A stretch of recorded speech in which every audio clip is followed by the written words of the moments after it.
Hello students, welcome to Video. I am your new science mentor and in this video we are going to start 9th chapter of Science 1 which is carbon compounds. Guys, before starting the lesson, let's recall the previous standard questions.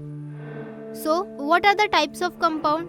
तो हम सभी को पता है इसका answer कि दो types के कंपाउंड रहते हैं, ionic compound and covalent compounds. Then, objects in everyday use such as foodstuff, fibers, papers, medicines, woods, fuel are made up of various compounds. Now, which constituent element are common in these compounds? तो इसका answer है The common constituent element in these compounds are carbon, hydrogen, oxygen, nitrogen and sometimes sulfur and phosphorus. तो ये कुछ element है जो fibre, paper, medicine, wood, fuels इन सब में कॉमन रहते हैं. Then third question is to which group in the periodic table does the element carbon belongs? Right down the electronic configuration of carbon and reduce the valency of carbon. And the answer to this question is carbon belongs to group 14. Group 14A में carbon belong करता है and जो electronic configuration है carbon का वो है 1s2, 2s2 and 2p2 और carbon की वैलेंसी कितनी है 4. तो ये कुछ पीरियोडिक टेबल के बारे में या कार्बन के बारे में हमने क्वेश्चन के थ्रू जो प्रीवियस स्टैंडर्ड में हमने चीजें पढ़ी थी वो रिकॉल कर लिया. आई होप आपको सब याद आ गया होगा. अभी हम आगे बढ़ते हैं हमारे इस चैप्टर की तरफ जो कि है कार्बन कंपाउंड्स. तो इससे पहले हम कुछ ऑर्गेनिक कंपाउंड्स के बारे में डिस्कस कर लेते हैं. सो ऑर्गेनिक कंपाउंड्स जो है ये वेरियस मटेरियल में इसेंशियल रहते हैं, जैसे कि फूड है, फ्यूल्स है, इन सब में ऑर्गेनिक कंपाउंड्स रहते हैं. कार्बन जो है ये की एलिमेंट है ऑर्गेनिक कंपाउंड्स का और ओरिजिनली ऑर्गेनिक कंपाउंड जो है वो लिविंग थिंग से आए हैं ऐसा माना जाता है. And making urea from inorganic compound show that carbon is the defining element in the organic compound. और जो हम इनऑर्गेनिक कंपाउंड से यूरिया बनाते हैं इससे क्या पता चलता है कि कार्बन जो है ये मेन एलिमेंट है ऑर्गेनिक कंपाउंड्स का. एक्सेप्शन जैसे कि कार्बन डाइऑक्साइड एंड कार्बोनेट्स ये क्या है इनऑर्गेनिक कार्बन कंपाउंड्स है. अभी हम देखते हैं कि हम इस वीडियो में कौन से टॉपिक्स कवर करने वाले हैं. So the topics which we are going to cover in this video are bonds in carbon compound.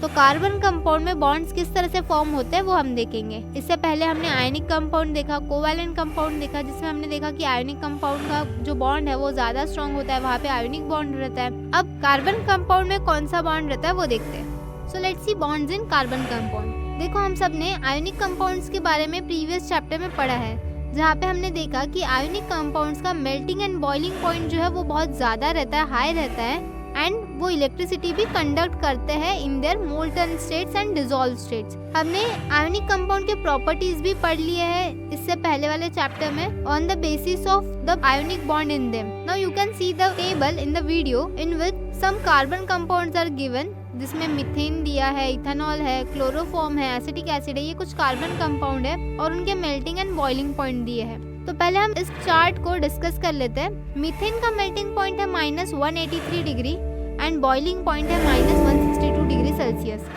वही इथेनॉल जिसका फॉर्मूला है CH3CH2OH इसका मेल्टिंग पॉइंट है -117 degree Celsius and boiling point है 78 डिग्री सेल्सियस. क्लोरोफॉर्म CHCl3 इसका melting point है -64 degree Celsius और boiling point है 61 डिग्री सेल्सियस. वही एसिटिक एसिड जिसका फॉर्मूला है CH3COOH और इसका मेल्टिंग पॉइंट है 17 degree Celsius and boiling point है 118 डिग्री सेल्सियस. सो ये कुछ कार्बन कंपाउंड के एग्जांपल्स है और इनके मेल्टिंग एंड बॉइलिंग पॉइंट आपको दिए हैं. तो जनरली जो मेल्टिंग एंड बॉइलिंग पॉइंट रहते हैं कार्बन कंपाउंड के वो 300 डिग्री सेल्सियस से कम रहते हैं एंड इससे हमें पता चलता है कि उनके बीच का जो इंटरमॉलिक्यूलर अट्रैक्टिव फोर्स है वो वीक रहता है. किसके बीच में? कार्बन कंपाउंड्स के बीच में.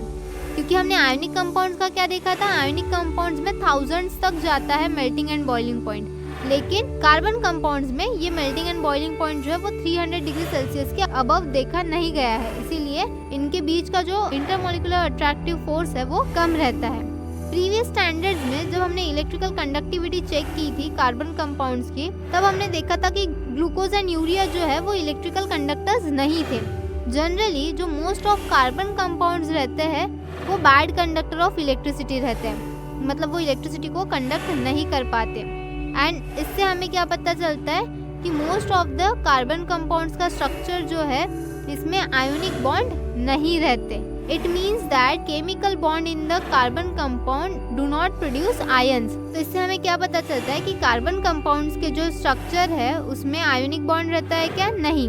एंड इसका मतलब क्या कि जो केमिकल बॉन्ड फॉर्म होता है कार्बन कंपाउंड्स के बीच में, वहाँ पर आयंस प्रोड्यूस नहीं किए जाते, क्योंकि अगर आयंस प्रोड्यूस होते तो यहाँ कार्बन कंपाउंड इलेक्ट्रिसिटी कंडक्ट कर पाते, लेकिन यहाँ पर कार्बन कंपाउंड इलेक्ट्रिसिटी कंडक्ट नहीं कर पाते। प्रीवियस स्टैंडर्ड में हमने एलिमेंट्स की वैलेंसी एंड इलेक्ट्रॉनिक कॉन्फ़िगरेशन के बीच में क्या रिलेशन है ये पढ़ा था। साथ ही साथ ionic bond and covalent bonds के बारे में भी हमने डिस्कस किया था। तो इसी का कुछ डिस्कशन हम देखते हैं। तो सबसे पहले हम देखते हैं कि कार्बन का इलेक्ट्रॉनिक कॉन्फ़िगरेशन क्या है और वो किस तरह से कोवैलेंट बॉन्ड फॉर्म करता है। So let's see the table here. Carbon atom जो है इसका केमिकल फॉर्मूला क्या है? C। इसको हम C से डिनोट करते हैं और इसका एटॉमिक नंबर क्या है? 6। तो कार्बन एटम जो है ये क्या हो जाएगा? C6। सो इलेक्ट्रॉनिक कॉन्फ़िगरेशन अगर हम देखते हैं कार्बन का तो वो है 2 4। K शेल में 2 इलेक्ट्रॉन एंड L शेल में 4 इलेक्ट्रॉन। तो इस तरह से कार्बन का इलेक्ट्रॉनिक कॉन्फ़िगरेशन है। देन जो नंबर ऑफ इलेक्ट्रॉन्स है वैलेंट शेल में, वैलेंट शेल मतलब जो आउटर मोस्ट शेल है, इसमें जो नंबर ऑफ इलेक्ट्रॉन्स है वो कितने हैं? 4। एंड नियर बाय जो नोबल गैस है उसके अकॉर्डिंग अगर हम इलेक्ट्रॉनिक कॉन्फ़िगरेशन देखते हैं तो नियर बाय नोबल गैस 2 है। पहला है हेलियम एंड दूसरा है नियॉन। तो हेलियम का इलेक्ट्रॉनिक कॉन्फ़िगरेशन रहेगा 2, क्योंकि हेलियम का एटॉमिक नंबर क्या है? 2। और वही नियॉन जो है उसका इलेक्ट्रॉनिक कॉन्फ़िगरेशन रहेगा 2 8, क्योंकि नियॉन का एटॉमिक नंबर क्या है? 10। तो इसके अकॉर्डिंग कार्बन भी स्टेबल होता है। Now you have seen that the driving force behind the formation of bond by an atom is to attain the stable electronic configuration of the nearby noble gas and obtain stability. Meaning what? कि जो कोई भी element का जो atom है वो bond इस तरह से फॉर्म करता है कि वो उनका इलेक्ट्रॉनिक कॉन्फ़िगरेशन स्टेबल हो जाए नियर बाय नोबल गैस के इतना, और वो स्टेबल हो जाए। As the valence shell of carbon contain 4 electron. अब कार्बन जो है उसके वैलेंस शेल में कितने इलेक्ट्रॉन्स है? 4 इलेक्ट्रॉन्स है।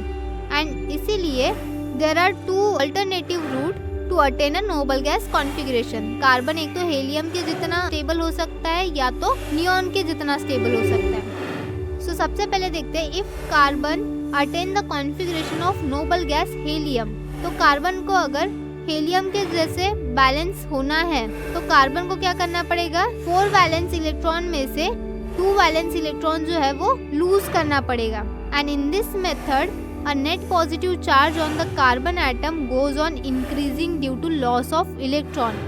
कार्बन के आउटर मोस्ट शेल में 4 इलेक्ट्रॉन्स है और कार्बन को अगर बैलेंस होना है तो उसको वो 4 इलेक्ट्रॉन्स 1 बाय 1 डोनेट करने पड़ेंगे। और जैसे जैसे कार्बन इलेक्ट्रॉन्स को डोनेट करेगा, लूज करेगा, तो कार्बन पे नेट पॉजिटिव चार्ज बढ़ता जाएगा। और इसीलिए अगर कार्बन को नेक्स्ट इलेक्ट्रॉन लूज करना है तो उसे ज्यादा एनर्जी की जरूरत पड़ेगी, which make task more difficult. And more over C4+ cation that would ultimately form in this process become unstable in spite of its noble gas configuration because it has small size with high net charge. Meaning what? कि अगर carbon ने अपने 4 electrons loose कर भी दिए तो carbon पर 4+ net charge आ जाएगा, और इसलिए कार्बन पर जब 4+ पॉजिटिव चार्ज आ जाएगा तो कार्बन नोबल गैस कॉन्फ़िगरेशन के जितना स्टेबल होने के बाद भी वो अनस्टेबल रहेगा। क्यों? क्योंकि वो स्मॉल साइज का है और उस पे जो नेट चार्ज है वो ज्यादा हो जाएगा। एंड इसीलिए कार्बन स्टेबल होने के बाद भी अनस्टेबल रहेगा। इसीलिए कार्बन जो है ये रूट नहीं लेता और इस तरह से स्टेबल नहीं होता। देन अब सेकेंड रूट क्या है कार्बन के पास? कि वो नियॉन के जैसे स्टेबल हो जाए। And to attain a stable configuration of noble gas neon by accepting 1 by 1 as the 4 electron in the valence shell. अब कार्बन के आउटर मोस्ट वैलेंस शेल में 4 इलेक्ट्रॉन्स हैं और कार्बन को अगर वो शेल कंप्लीट करनी है तो उसे और 4 इलेक्ट्रॉन को एक्सेप्ट करना पड़ेगा 1 by 1। अगर कार्बन ये इलेक्ट्रॉन्स एक्सेप्ट करता है तो उस पर नेट निगेटिव चार्ज चालू हो जाएगा इंक्रीज होना, और इसीलिए अगर कार्बन को इलेक्ट्रॉन्स को एक्सेप्ट करना है तो कार्बन को ज्यादा एनर्जी लगेगी जो ये टास्क को डिफिकल्ट बना देगी। Moreover, the C4- anion ultimately form would be unstable in spite of its noble gas configuration.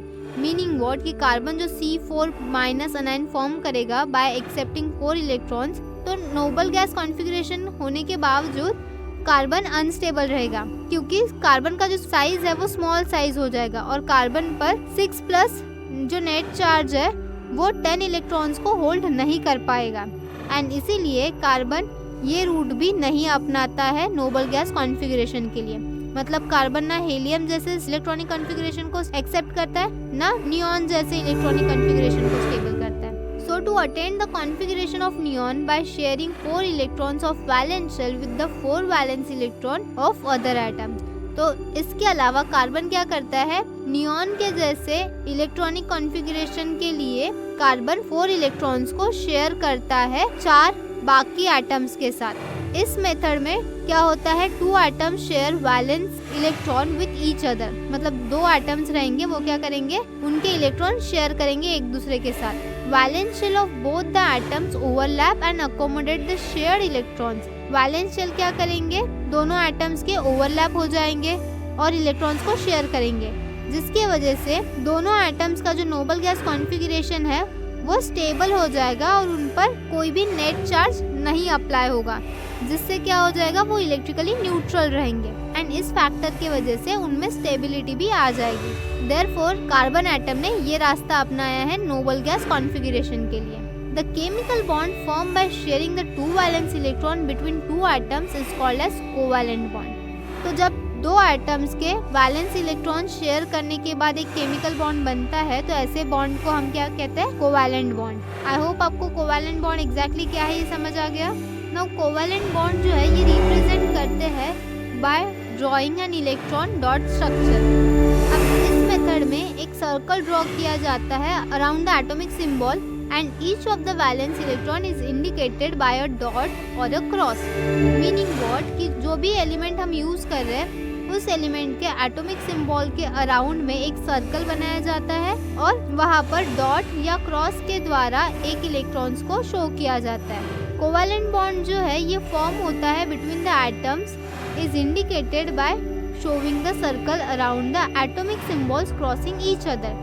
Meaning what कि जब कोवैलेंट बॉन्ड फॉर्म होता है तो वो किस तरह से शो किया जाता है, जो एटॉमिक सिंबल्स है एलिमेंट का, उस एटॉमिक सिंबल के अराउंड में सर्कल ड्रॉ किया जाता है और वो सर्कल एक दूसरे से क्रॉस करते हैं। इस तरह से कोवैलेंट बॉन्ड जो है वो शो किया जाता है। आप वीडियो में देख ही रहोगे इस तरह से। The shared electrons are shown in the overlapping regions of the 2 circles by dot और क्रॉस। तो जो शेयर्ड इलेक्ट्रॉन्स है वो ओवरलैपिंग रीजन में शो किए जाते हैं बाय डॉट और बाय क्रॉस। ये जो इलेक्ट्रॉन डॉट स्ट्रक्चर है ये बिना सर्कल को शो किए भी, बिना सर्कल को ड्रॉ किए भी दिखाया जा सकता है। 1 पेयर ऑफ शेयर इलेक्ट्रॉन्स जो है वो 1 कोवैलेंट बॉन्ड शो करती है। कोवैलेंट बॉन्ड जो है it also represent a small lining joining by a symbol of 2 atoms. अगर कोवैलेंट बॉन्ड को शो करना है विदाउट सर्कल तो हम वो किस तरह से शो कर सकते हैं कि फॉर एग्जांपल अगर कार्बन है और दूसरा हाइड्रोजन है, कार्बन एंड हाइड्रोजन एटम्स को अपने इलेक्ट्रॉन्स को शेयर कर रहे हैं और कोवैलेंट बॉन्ड फॉर्म कर रहे हैं, तो कार्बन और हाइड्रोजन के बीच में एक स्मॉल जॉइनिंग लाइन हम दिखाएंगे जिससे वो बॉन्ड पता चलेगा। ये जो लाइन स्ट्रक्चर है इसे क्या कहा जाता है, स्ट्रक्चरल फॉर्मूला।